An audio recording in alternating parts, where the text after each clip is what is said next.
அஸ்ஸலாமு அலைக்கும் வரஹ்மத்துல்லாஹி வபரகாத்துஹு. இது ஃபேஷன் கார்னர் நடத்தும் தினமும் ஒரு பயான் நிகழ்ச்சி. அன்பான சொந்தங்களே, சஹாபாக்கள் வரலாறு தொகுப்பு 2ல் இந்த வாரம் சஹாபாக்கள் வரலாறில் பார்க்க போகிறது சுஃபைர் ரலியல்லாஹு அன்ஹு அவர்களை பற்றி தான். நபியின் வீரச்சிங்கம். மக்கா இரவு நேரம் காஃபாவை சுற்றி தீப்பந்தங்கள் எரிந்து கொண்டிருக்கிறது. மணல் காற்று மெதுவாக வீசுது. அந்த நகரம் வெளியில் பார்க்க அழகாக இருந்தாலும் உள்ளுக்குள்ளே இருட்டால் நிரம்பி இருந்தது. மக்கள் கற்களை வணங்குகிறாங்க, சிலைகள்கிட்ட அழுகுறாங்க, ஏழைகளை அடிமையாக நடத்துகிறாங்க, அதிகாரம் இருந்தவர்கள் தான் பெரியவங்க என்று கருதப்படுறாங்க. அந்த காலத்தில் ஒரு குழந்தை பிறந்தது. அந்த குழந்தை பிறந்தது யாருக்கும் தெரியாது. அவன் ஒரு நாள் இஸ்லாத்தின் மிகப்பெரிய வீரர்களில் ஒருவாக மாறப்போகிறான் என்று. அந்த குழந்தை தான் சுஃபைர் ரலியல்லாஹு அன்ஹு. அவருடைய தாயார் சஃபியா பின்த் அப்துல் முத்தலிஃப் ரலியல்லாஹு அன்ஹு, நபிகள் நாயகம் ஸல்லல்லாஹு அலைஹி வஸல்லம் அவர்களின் அத்தை. அதனால் சுஃபைர் ரலியல்லாஹு அன்ஹு அவங்க நபிகள் நாயகம் ஸல்லல்லாஹு அலைஹி வஸல்லம் அவர்களுடைய உறவினர் தான். சுஃபைர் ரலியல்லாஹு அவங்க சிறு வயதிலிருந்தே மிகவும் தைரியமானவர். அவருடைய தாயார் அவரை மிகவும் உறுதியான மனிதராக வளர்த்தாங்க. சில நேரங்களில் கடுமையாக கண்டித்தாங்க. மக்கள் கேட்டாங்க, ஏன் இவ்வளவு கடுமையாக வளர்க்குறீங்க என்று. அப்போது அவங்க சொல்கிறாங்க, நான் அவனை கோழையாக அல்ல, ஒரு வீரனாக வளர்க்கிறேன் என்று. சுபஹானல்லாஹ். அந்த வார்த்தை பிறகு ஒரு வரலாறாக மாறிவிட்டது. மக்காவில் ஒரு செய்தி மெதுவாக பரவ ஆரம்பிக்குது. முகமது என்பவர் ஒரு இறைவனை பற்றி பேசுபவர், சிலைகளை வணங்காதவர் என்று சொல்கிறார். சிலர் அவரை பைத்தியம்ங்கிறாங்க, சிலர் அவர் கவிஞன் என்றாங்க, சிலர் அவங்க சூனியக்காரன்கிறாங்க. ஆனால் சில இதயங்கள் மட்டும்தான் அந்த மனிதன் உண்மையை பேசுகிறார் என்று உணர்ந்தது. அந்த இதயங்களில் ஒன்று தான் சுஃபைர் ரலியல்லாஹு அன்ஹு அவர்களுடையதும். அவங்க நபிகள் நாயகம் ஸல்லல்லாஹு அலைஹி வஸல்லம் அவங்க சந்திக்கிறாங்க. குர்ஆன் வசனங்களை கேட்டாங்க. அந்த வார்த்தைகள் அவருடைய இதயத்தை குலுக்கிடுச்சு. அவர் புரிந்து கொண்டாங்க, இது மனித வார்த்தை இல்லை, இது அல்லாஹுடைய வார்த்தை. அவர் இஸ்லாத்தை ஏற்றுக்கொண்டாங்க. அப்போது அவருடைய வயது மிகவும் குறைவு, ஆனால் இதயம் மலையை விட பெரியது. சுஃபைர் ரலியல்லாஹு அவங்க முஸ்லீமாகிவிட்ட பிறகு இந்த செய்தி அவருடைய குடும்பத்துக்கு சென்றது. அவருடைய மாமா கோபத்தில் நடுங்கிறாரு. ஒரு நாள் சுஃபைர் ரலியல்லாஹு அவங்கள கயிற்றில் கட்டுறாரு. பிறகு புகை மூட்ட ஆரம்பிக்கிறாரு. கருப்பு புகை மூச்சு முட்ட அடைக்குது. கண்களை எரிச்சிச்சு, உடலை பலவீனப்படுத்துச்சு. அவர் கத்துனாரு, முகமதின் மார்க்கத்தை விட்டுவிடு என்றாரு. ஆனால் அந்த சிறுவன் வழியில் நடுங்கி கொண்டு, இல்லை, நான் இந்த மார்க்கத்தை விடமாட்டேன் என்று சொல்கிறார். சுபஹானல்லாஹ். இன்று சிறிய கஷ்டம் வந்தாலே நம்ம சோர்ந்து போகிறோம். ஆனால் அந்த 15 வயது இளைஞன் உயிரை கூட வீரத்துக்கு தயாராக இருந்தார். ஒரு நாள் மக்கால திடீர்னு ஒரு செய்தி பரவுது, முகமதை கொன்று விட்டாங்க. அந்த செய்தியை கேட்ட நொடி சுஃபைர் ரலியல்லாஹு அவங்களுடைய முகம் மாறிடுச்சு. அவங்க வீட்டுக்குள்ளே ஓடுறாங்க, ஒரு வாளை எடுக்கிறாங்க, மக்கா தெருவில் ஓட ஆரம்பிக்கிறாங்க. அவருடைய மனதில் ஒரே ஒரு எண்ணம் மட்டும்தான், நபியை யார் காயப்படுத்துகிறாலும் நான் அவங்கள விட மாட்டேன். அந்த நேரத்தில் அவருக்கு முன்னால் நின்றதே நபிகள் நாயகம் ஸல்லல்லாஹு அலைஹி வஸல்லம்.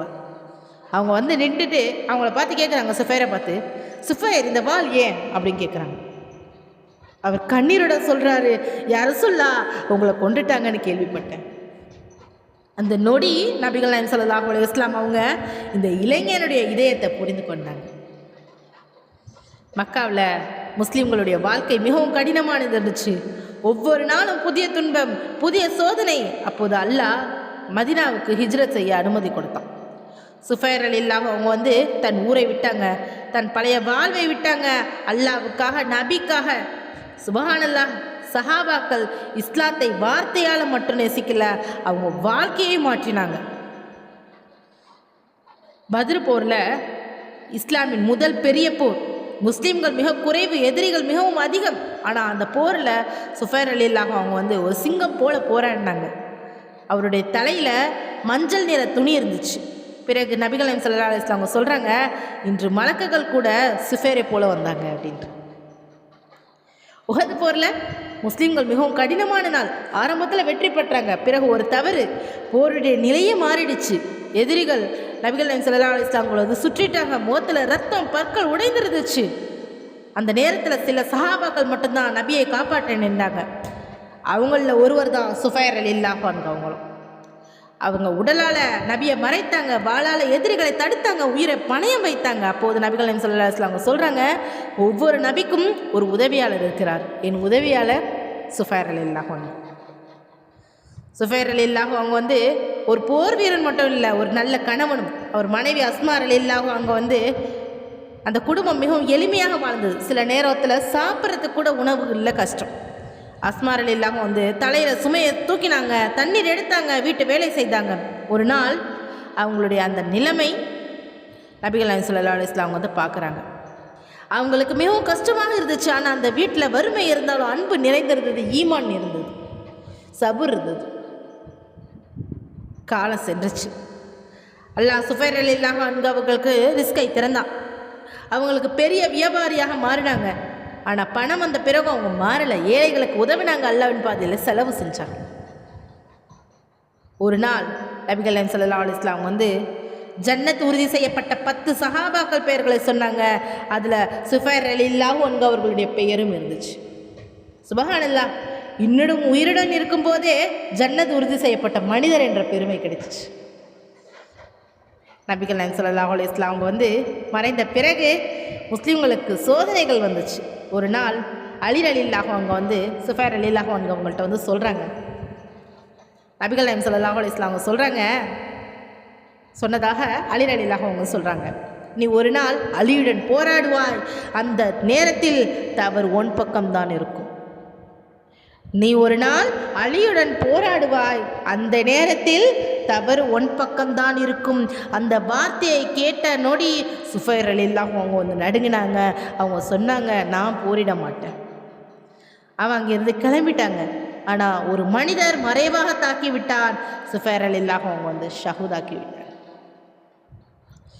சுப்ஹானல்லாஹ், ஒரு சிறுவனாக இஸ்லாத்தை ஏற்றார், ஒரு வீரனாக வாழ்ந்தார், ஒரு முஹ்மீனாகவே இறந்தார். அவருடைய வாழ்க்கை நமக்கு சொல்லும் மிகப்பெரிய பாடம் என்னென்னா, நபியை நேசிப்பது வார்த்தையால் மட்டுமில்லை, வாழ்க்கையில் நிரூபிக்க வேண்டும் என்றுதான்.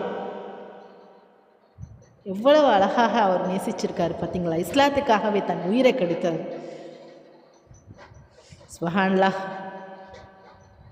இந்த மாதிரி அழகிய சஹாபாக்கள் வரலாறுடன் அடுத்த வாரம் வேறொரு சஹாபாக்கள் வரலாற்றுடன் நான் உங்களை சந்திக்கிறேன்.